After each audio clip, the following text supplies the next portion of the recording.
Comme ça prend un temps de malade mental de faire du montage vidéo, j'ai décidé de vous partager mon aventure mode détente du slip. Voilà. Nature peinture, vous et moi, together. Voilà. La dernière fois, j'ai fait une animation avec de la pluie et c'était un peu en mode un peu saccadé, on va dire. Et là, pour cette animation, j'avais envie de faire quelque chose d'un peu plus fluide, avec des choses un peu plus zoomées, avec des choses un peu plus floues, de la netteté, jouer sur les différentes profondeurs et les différentes textures à l'image. Et bien sûr, après, je vais rajouter un animal, j'ai prévu de faire ça.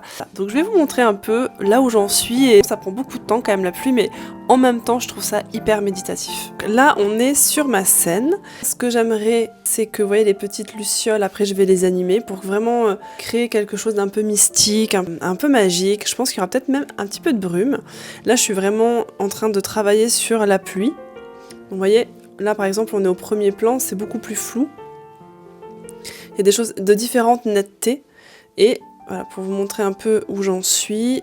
Attention, ça va être rapide, hein, donc accrochez-vous visuellement. Ça. Vous voyez les différents plans?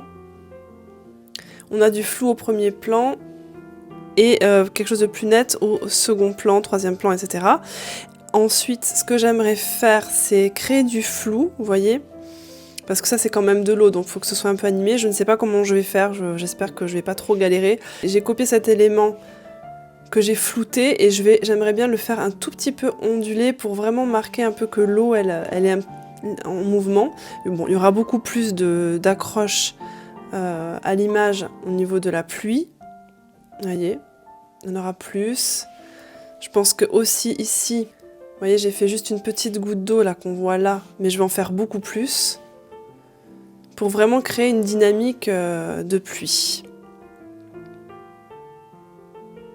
Et ensuite, je vais incruster mon personnage qui arrivera dans le fond de la scène. Hop, il arrivera ici, il fera une apparition ici, puis ici, et il viendra devant. Et à votre avis, quel va être l'animal qui va se présenter? Alors, c'est un animal magique. Et il existe dans la mythologie japonaise. Voilà, je vous laisse deviner. Mettez-moi en commentaire pour voir.